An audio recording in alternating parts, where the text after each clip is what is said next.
Assalamualaikum warahmatullahi wabarakatuh. Bismillah, alhamdulillah, salatu wassalamu ala rasulillah. Ashhadu an la ilaha illallah dahu la syarika lah, wa ashhadu anna muhammadan abduhu wa rasuluh. Allahumma salli ala sayyidina Muhammad wa ala ali sayyidina Muhammad. Rabbi israh li sadri wa yassir li amri wahlul 'uqdatam min lisani yafqahu qawli wa ufawwidu amri ila Allah innallaha basirun bil ibad. Amma ba'du. Pemirsa yang dirahmati Allah Subhanahu wa taala, puji syukur pada Allah Subhanahu wa taala dengan kenikmatan yang selalu diberikan kepada kita semua sehingga kita masih diberikan nikmat sehat. Lebih-lebih mudah-mudahan Allah Subhanahu wa taala memberikan nikmat iman kepada kita. Amin ya rabbal alamin. Salawat serta salam mari kita limpahkan kepada junjungan kita Nabi Yuna Muhammad sallallahu alaihi wasallam. Pemirsa yang dirahmati Allah Subhanahu wa taala, akhir-akhir ini banyak tontonan menjadi tuntunan, sedangkan tuntunan menjadi tontonan. Inilah era yang pada saat ini terjadi. Lebih-lebih di dunia digital pada saat ini yang sudah merajalela. Kadang-kadang dakwah ataupun kalam-kalam hikmah dari para ustadz ataupun para kiai ataupun yang lain-lain hanya sekedar tontonan yang semestinya menjadi tuntunan. Tapi banyak sesuatu yang menjadi tontonan, mereka lebih banyak bisa menjadi tuntunan di masyarakat awam pada umumnya. Pemirsa yang dirahmati Allah Subhanahu wa taala, 1400 tahun yang lalu atau sekian abad yang lalu, Rasulullah sallallahu alaihi wasallam sudah memperingatkan kita semua bahwasanya sayati zamanun, bakal datang atau akan datang sebuah zaman ala ummati, terhadap umatku. Kata Rasulullah sallallahu alaihi wasallam, sayati zamanun ala ummati, akan datang sebuah zaman yafirruna minal ulama'i wal fuqaha, yang mana umatku, kata Rasulullah sallallahu alaihi wasallam, akan lari atau akan menjauh daripada ulama, lebih-lebih wal fuqaha, lebih-lebih kepada orang-orang yang ahli fikih.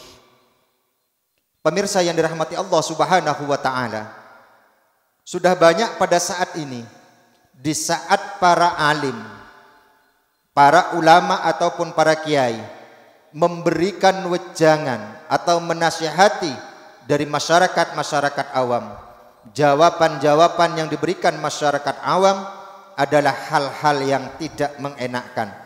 Padahal Rasulullah sallallahu alaihi wasallam setelah menyampaikan sayati zamanun ala ummati yafirruna minal ulama'i wal fuqaha, Rasulullah melanjutkan fayabtaliyahumullahu, maka Allah Subhanahu wa taala akan memberikan cobaan bithalasi belayatin, dengan 3 cobaan terhadap umat Rasulullah sallallahu alaihi wasallam.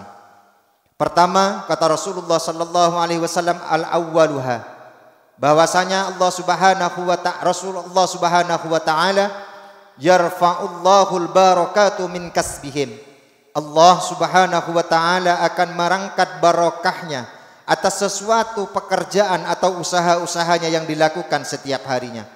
Usaha apapun yang mereka lakukan, baik mereka sebagai orang yang mungkin memiliki usaha keseharian yang sangat luar biasa, tapi yarfa'ullahul barakah, walaupun penghasilan besar, tapi Allah Subhanahu wa taala, kalau seandainya orang tersebut sudah jauh atau lari dari ulama ataupun fuqaha, maka orang-orang itu akan dijauhkan dari barokahnya, walaupun penghasilan berpenghasilan lebih atau berpenghasilan yang melimpah. Entah itu atau barokahnya akan dicabut melalui keluarga, atau dicabutnya barokah itu dari pendidikan anaknya, atau kaitan dengan kebarokahan dirinya sendiri, walaupun mereka berpenghasilan lebih dari masyarakat yang lain. Pemirsa yang dirahmati Allah Subhanahu wa taala, yang kedua, Rasulullah sallallahu alaihi wasallam menyampaikan bahwasanya orang atau umatnya yang akan jauh, yang menjauhin ulama ataupun ahli fuqaha, yaitu adalah yusallitullahu ta'ala, Allah subhanahu wa ta'ala akan memberikan kepadanya, yusallitullahu ta'ala alaihim, Allah akan memberikan kepada hambanya, yaitu adalah sultanan zaliman, akan memberikan kekuasaan kepada memberikan kekuasaan kepada pemimpin yang zalim. Pemirsa yang dirahmati Allah Subhanahu wa taala, kita sadar bahwasanya beberapa bulan atau beberapa hari, hampir 1 bulan, kita melaksanakan pemilihan umum, baik dari pemimpin-pemimpin daerah, lebih pemimpin yang akan memimpin negara kita tercinta yaitu Indonesia. Allah Subhanahu wa taala yang disampaikan Rasulullah sallallahu alaihi wasallam bahwasanya di saat umatnya menjauh daripada ulama ataupun orang-orang yang ahli fikih, akan mencabut atau akan memberikan kekuasaan kepada seorang pemimpin yang zalim kepada orang-orang yang akan memimpin kepada masyarakat atau umat seperti kita pada saat ini. Pemirsa yang dirahmati Allah Subhanahu wa taala, sekali-kali jangan cuma bisa menyalahkan seorang pemimpin. Mungkin ada seorang pemimpin, baik itu seorang lurah ataupun seorang dukuh, lebih-lebih pemimpin negara yaitu seorang presiden, di saat mereka korupsi, di saat mereka zalim terhadap masyarakatnya, jangan sekali-kali cuma menyalahkan pemimpinnya, tapi kita sebagai umat Rasulullah sallallahu alaihi wasallam, sebagai masyarakat, sebagai rakyat, kami secara pribadi mengajak kepada pemirsa yang dirahmati Allah Subhanahu wa taala, ayo kita bermuhasabah diri. Mungkin atau bukan cuma sekedar mungkin, tetapi tidak menutup kemungkinan kitalah sebagai rakyat, sebagai umat yang memang sudah menjauh daripada ulama dan ahli fuqaha. Jemaah ataupun pemirsa yang dirahmati Allah Subhanahu wa taala, kita sadar bahwasanya kaitan dengan pemilihan umum beberapa minggu yang lalu ini akan menimbulkan perpecahan. Mudah-mudahan Allah Subhanahu wa taala dengan mendatangkan bulan suci Ramadan ini, mudah-mudahan Allah Subhanahu wa taala melimpahkan rahmat dan ridhonya kepada kita semua, sehingga rakyat Indonesia khususnya yang setelah melaksanakan pemilu atau pemilihan kaitan dengan pemimpin-pemimpin terkhusus yaitu pemimpin negara Indonesia, mudah-mudahan akan segera bersatu lagi dengan dipertemukannya bulan Ramadan pada tahun ini. Amin ya rabbal alamin. Pemirsa yang dirahmati Allah Subhanahu wa taala, tadi Rasulullah sallallahu alaihi wasallam menyampaikan bitsalati balayatin dengan 3. Tadi sudah 2, yang ketiga adalah bahwasanya kata Rasulullah sallallahu alaihi wasallam, yukhrijun minad dunya, bahwasanya orang yang menjauh dari para ulama ataupun ahli fuqaha, yukhrijum minad dunya bighairi iman. Ini yang akan lebih menyakitkan, bahwasanya kita akan dijemput ajal kita atau akan kita dimatikan oleh Allah Subhanahu wa taala bighairi iman, mati tanpa membawa iman. Na'udzubillahi min dalik. Mudah-mudahan Allah Subhanahu wa taala mempertemukan kita di bulan Ramadan atau bulan suci ini, mudah-mudahan akan merubah kita, karena kita tahu di kalangan masyarakat umumnya pada saat ini, di saat kita sudah melaksanakan berbuka puasa kemudian dilanjutkan dengan sholat tarawih, insya Allah sudah banyak para kiai, para alim, para ustadz yang memberikan kalam-kalam hikmah pada kesempatan-kesempatan tersebut.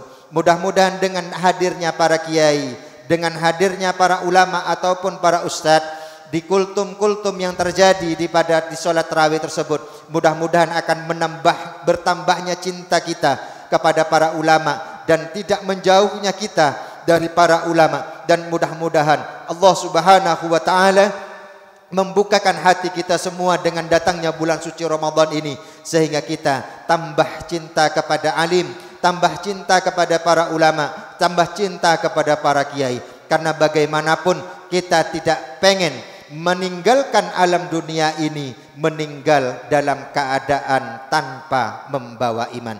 Mudah-mudahan Allah Subhanahu wa taala ridha kepada kita semua dan mudah-mudahan Allah Subhanahu wa taala memberikan panjang umur kepada ulama-ulama kita sehingga kita masih bisa dipertemukan atau berjumpa, lebih-lebih bisa berkumpul dengan ulama-ulama ataupun kiai-kiai yang bisa membimbing kita kepada jalan yang bisa menambah ketakwaan kita kepada Allah Subhanahu wa taala. Itu 3 hal penting yang sudah pernah disampaikan sekian abad yang lalu oleh Rasulullah sallallahu alaihi wasallam. Mudah-mudahan 3 tersebut tidak ada pada diri kita semua berkat bertemunya kita di bulan Ramadan ini. Amin ya rabbal alamin. Mungkin itu sedikit yang bisa kami sampaikan, kurang lebihnya kami mohon maaf. Wallahu yuwafiquna fima yuhibbu wa yarda. Wassalamualaikum warahmatullahi wabarakatuh.